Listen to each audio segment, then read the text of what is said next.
my name's Peter Jensen. I work for Fire and Rescue New South Wales. I'm also a proud Aboriginal man, a Chidinji person from Marpoon. I was born and raised on Jitterbug country in Atherton Tablelands, far north Queensland. One of the stories that I'm going to share with you today is a story about how we share the same country, but we share very different history. And it's a story that breaks the hearts of their grandchildren, people like myself. So my grandfather, Harry Sullivan, born in the Torres Strait Islands, but was reared up on St. Paul's Mission on Thursday Island. In 1942, as the Japanese got closer and closer and they invaded Papua New Guinea, my grandfather joined the small Navy ships and worked through the Torres Strait to the end of the war. And it was the first time some of our Aboriginal Torres Strait Islander men were actually being paid for the work that they were doing. They were used to having their money taken from them. Our veterans went to the Boer War, and at the end of the Boer War, Aboriginal people were left in South Africa. What does it mean not to be recognised as a returned serviceman? My grandfather returned from the war, a decorated serviceman,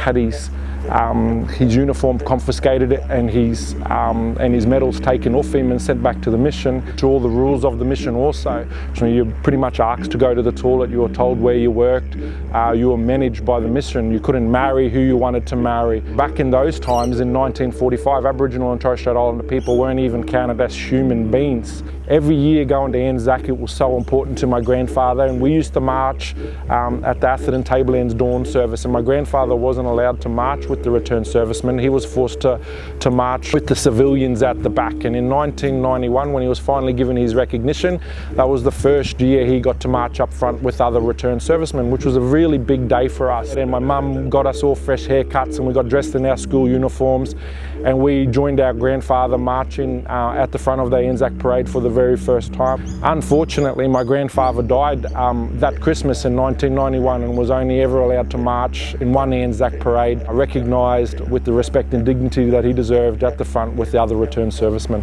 This is a story from my family, from our perspective, but this isn't about an us and them. It's about creating empathy and understanding, about moving forward as one in unity with empathy and love and respect.